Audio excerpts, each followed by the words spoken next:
Hi ಎಲ್ಲರಿಗೂ ನಮಸ್ಕಾರ. Welcome to my channel.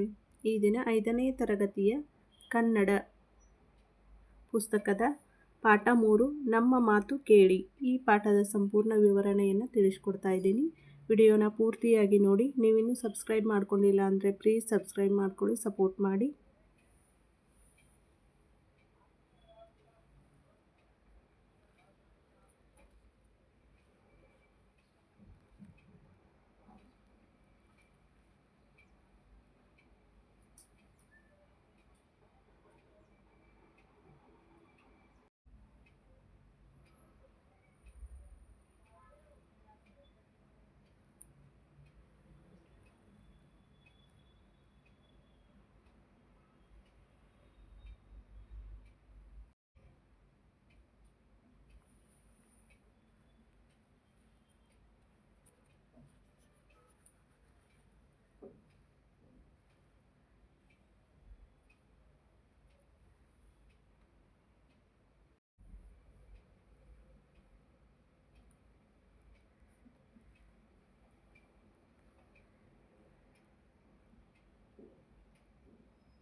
ಪದಗಳ ಅರ್ಥ: ಅಂಚು ಕೊನೆ, ಅಧಿಪತಿ ಒಡೆಯ ನಾಯಕ, ಅವಕಾಶ ಸಂದರ್ಭ ಎಡೆ, ಆಕ್ರೋಶ ಗರ್ಜನೆ ಕೋಪಿಸುವಿಕೆ, ಉಪೇಕ್ಷೆ ಅಲಕ್ಷ್ಯ ಕಡೆಗಣಿಸುವಿಕೆ, ಕಾಡು ಅರಣ್ಯ ಅಡವಿ, ಕ್ಷೇಮ ಸಮಾಚಾರ ಕುಶಲ ಆರೋಗ್ಯ ಕುರಿತಾದ ವಿಷಯ.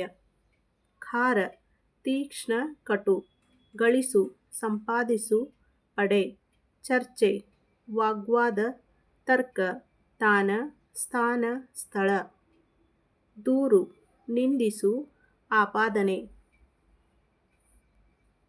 ನಾಯಕತ್ವ ಗುಣ: ಆಲೋಚಿಸಿ ಜವಾಬ್ದಾರಿಯನ್ನು ನಿರ್ವಹಿಸುವ ಮನೋಭಾವ. ಪಟಾಕಿ ಉತ್ಸವಾದಿಗಳಲ್ಲಿ ಹಾರಿಸುವ ಸಣ್ಣ ಸಿಡಿಮದ್ದು. ಪರಿಶೀಲಿಸು ಸೂಕ್ಷ್ಮವಾಗಿ ವಿಚಾರಿಸಿ ನೋಡುವುದು. ಪ್ರದರ್ಶಿಸು ಕಾಣುವಂತೆ ಮಾಡು, ಗಮನಿಸುವಂತೆ ತೋರಿಸು. ಫಲಕ ವಿವರ ಬರೆದು ಹಾಕುವ ಹಲಗೆ.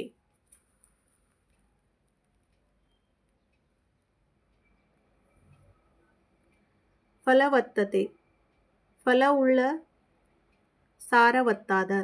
ಮದ್ದು ಬಂದೂಕು ಕೋವಿಗಳಲ್ಲಿ ತುಂಬುವ ಸ್ಫೋಟಕ ಪುಡಿ. ಮುದ್ದಿಸು ಪ್ರೀತಿಸು ಮುದ್ದಾಡು. ಮುನ್ನಡೆ ಏಳಿಗೆ ಪ್ರಗತಿ. ಮೆಚ್ಚುಗೆ ಪ್ರಶಂಸೆ. ರಾಕ್ಷಸ ದಾನವ ದುಷ್ಟಶಕ್ತಿ. ವಿಷದ ಗೊಬ್ಬರ ರಾಸಾಯನಿಕ ವಸ್ತುಗಳನ್ನೊಳಗೊಂಡ ಗೊಬ್ಬರ. ಸಿಡಿದು ಹೋಗು ಚಿಮ್ಮು ಸ್ಫೋಟಗೊಳ್ಳು.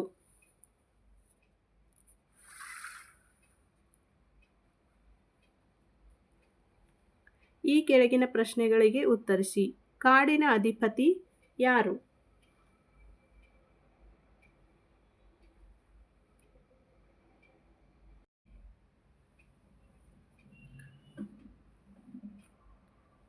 ಕೆಳಗಿನ ಪ್ರಶ್ನೆಗಳಿಗೆ ಉತ್ತರಿಸಿ. ಪ್ರಶ್ನೆ ಸಂಖ್ಯೆ 1, ಕಾಡಿನ ಅಧಿಪತಿ ಯಾರು? ಉತ್ತರ: ಕಾಡಿನ ಅಧಿಪತಿ ಆನೆ. ಪ್ರಶ್ನೆ ಸಂಖ್ಯೆ 2, ಆನೆಯು ಯಾವುದರಲ್ಲಿ ವಿವರ ಬರೆದು ತರಲು ಸೂಚನೆ ನೀಡಿತ್ತು? ಉತ್ತರ: ಆನೆಯು ಫಲಕದಲ್ಲಿ ವಿವರ ಬರೆದು ತರಲು ಸೂಚನೆ ನೀಡಿತ್ತು. ಪ್ರಶ್ನೆ ಸಂಖ್ಯೆ 3, ಮನುಷ್ಯರು ಕಡಿಮೆ ಆಹಾರ ನೀಡುತ್ತಾರೆ ಎಂದು ದೂರು ಬರೆದವರು ಯಾರು? ಉತ್ತರ: ಮನುಷ್ಯರು ಕಡಿಮೆ ಆಹಾರ ನೀಡುತ್ತಾರೆ ಎಂದು ದೂರು ಬರೆದವರು ಎತ್ತು. 4, ಕಾಡು ನಿಮಗೂ ಬೇಕು ಎಂದು ಎಚ್ಚರಿಸಿದವರು ಯಾರು? ಉತ್ತರ: ಕಾಡು ನಿಮಗೂ ಬೇಕು ಎಂದು ಎಚ್ಚರಿಸಿದವರು ಜಿಂಕೆ. 5, ಮದ್ದುಗುಂಡುಗಳನ್ನು ಸಿಡಿಸಬೇಡಿ ಎಂದು ಹೇಳಿದವರು ಯಾರು? ಉತ್ತರ: ಮದ್ದುಗುಂಡುಗಳನ್ನು ಸಿಡಿಸಬೇಡಿ ಎಂದು ಹೇಳಿದವರು ಮಂಗ. ಈ ಕೆಳಗಿನ ಪ್ರಶ್ನೆಗಳಿಗೆ 2-3 ವಾಕ್ಯಗಳಲ್ಲಿ ಉತ್ತರಿಸಿ. ಪ್ರಶ್ನೆ ಸಂಖ್ಯೆ 1, ಎತ್ತು ಹಿಡಿದ ಫಲಕದಲ್ಲಿ ಏನೆಂದು ಬರೆದಿತ್ತು? ಉತ್ತರ: ಎತ್ತು ಹಿಡಿದ ಫಲಕದಲ್ಲಿ ನಮ್ಮನ್ನು ಹೆಚ್ಚು ಹೆಚ್ಚು ದುಡಿಸಿಕೊಳ್ಳುತ್ತೀರಿ, ಕಡಿಮೆ ಆಹಾರ ನೀಡುತ್ತೀರಿ.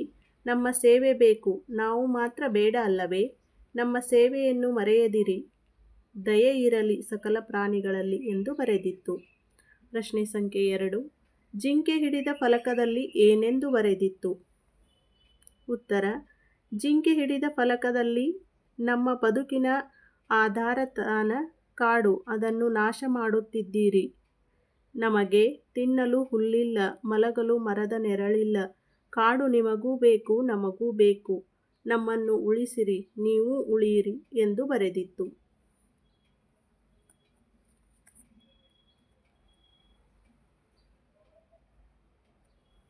ಪ್ರಶ್ನೆ ಸಂಖ್ಯೆ 3. ಆಮೆ ಹಿಡಿದ ಫಲಕದಲ್ಲಿ ಏನೆಂದು ಬರೆದಿತ್ತು? ಉತ್ತರ: ಆಮೆ ಹಿಡಿದ ಫಲಕದಲ್ಲಿ ನೀರು ಅಮೂಲ್ಯ ಸಂಪತ್ತು, ಅದನ್ನು ಹಾಳು ಮಾಡುತ್ತಿದ್ದೀರಿ. ಕಸ ಕಡ್ಡಿ ಹಾಕಿ ಕಲ್ಮಶಗೊಳಿಸುತ್ತಿದ್ದೀರಿ. ನಮಗೆ ನೀರಿನಲ್ಲಿರಲು ಕಷ್ಟವಾಗುತ್ತಿದೆ. ನೀರು ನಮ್ಮೆಲ್ಲರ ಜೀವ. ನೀರನ್ನು ದುರ್ಬಳಕೆ ಮಾಡಬೇಡಿ, ಕಲುಷಿತಗೊಳಿಸಬೇಡಿ ಎಂದು ಬರೆದಿತ್ತು. ಪ್ರಶ್ನೆ 4. ಕರಡಿ ಹಿಡಿದ ಫಲಕದಲ್ಲಿ ಏನೆಂದು ಬರೆದಿತ್ತು? ಉತ್ತರ: ಕರಡಿ ಹಿಡಿದ ಫಲಕದಲ್ಲಿ ಎಲ್ಲವನ್ನೂ ನೀವೇ ತಿನ್ನುತ್ತೀರಿ, ತಿಂದು ಹೆಚ್ಚಾಗಿ ಹಾಳು ಮಾಡುತ್ತೀರಿ. ನಮ್ಮ ಹೊಟ್ಟೆ ಹಸಿವಿನ ಬಗ್ಗೆ ನೀವು ಗಮನಿಸುವುದಿಲ್ಲ, ನಮಗೇನೂ ಉಳಿಸುವುದಿಲ್ಲ. ನೀವೂ ತಿನ್ನಿ, ನಮಗೂ ತಿನ್ನಲು ಬಿಡಿ ಎಂದು ಬರೆದಿತ್ತು.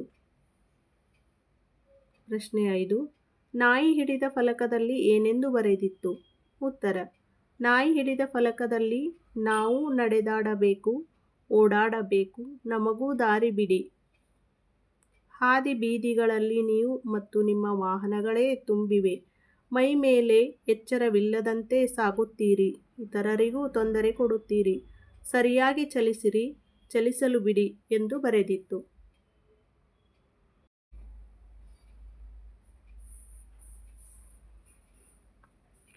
ಬಿಟ್ಟ ಸ್ಥಳಗಳನ್ನು ಸರಿಯಾದ ಪದಗಳಿಂದ ಭರ್ತಿ ಮಾಡಿರಿ. 1. ಆನೆಯು ಎಲ್ಲ ಪ್ರಾಣಿಗಳಿಂದಲೂ ಮೆಚ್ಚುಗೆಯನ್ನು ಗಳಿಸಿತ್ತು. 2. ಪ್ರಾಣಿಗಳು ಈ ದಿನದ ಸಭೆಗೆ ಸಿದ್ಧವಾಗಿ ಬಂದಿದ್ದವು. 3. ಎಲ್ಲರ ಕುರಿತಾಗಿಯೂ ಈ ರೀತಿಯ ಆಕ್ರೋಶ ಸಲ್ಲದು. 4. ಇವುಗಳನ್ನು ಇನ್ನೊಮ್ಮೆ ಪರಿಶೀಲಿಸಿ ಚರ್ಚಿಸೋಣ. 5. ನಮ್ಮನ್ನು ಹೆಚ್ಚು ಹೆಚ್ಚು ದುಡಿಸಿಕೊಳ್ಳುತ್ತೀರಿ ಎಂದು ಎತ್ತು ಹೇಳಿತು.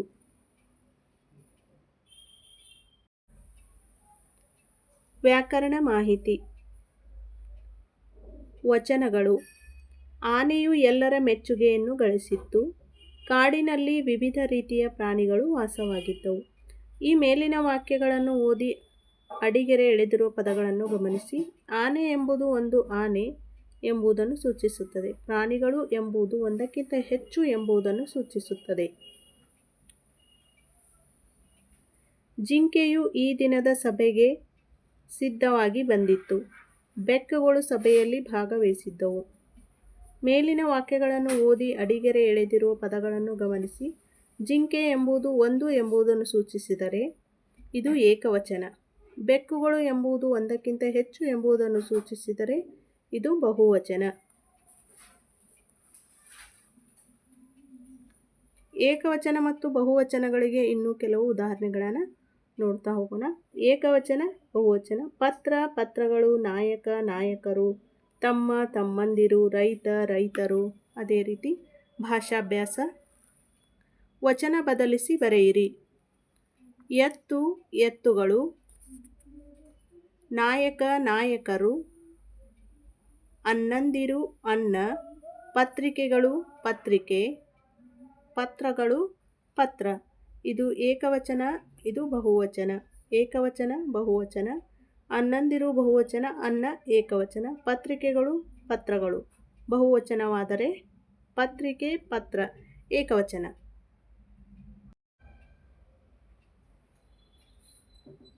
ಮಿತ್ರರು ಬಹುವಚನ, ಮಿತ್ರ ಏಕವಚನ. ಅದು ಏಕವಚನ, ಅವು ಬಹುವಚನ. ನೀವು ಬಹುವಚನ, ನೀನು ಏಕವಚನ. ಈ ವಿಡಿಯೋ ನಿಮಗೆ ಇಷ್ಟ ಆದರೆ ಲೈಕ್ ಮಾಡಿ, ಶೇರ್ ಮಾಡಿ, ಸಬ್ಸ್ಕ್ರೈಬ್ ಮಾಡ್ಕೊಳ್ಳಿ. Thank you.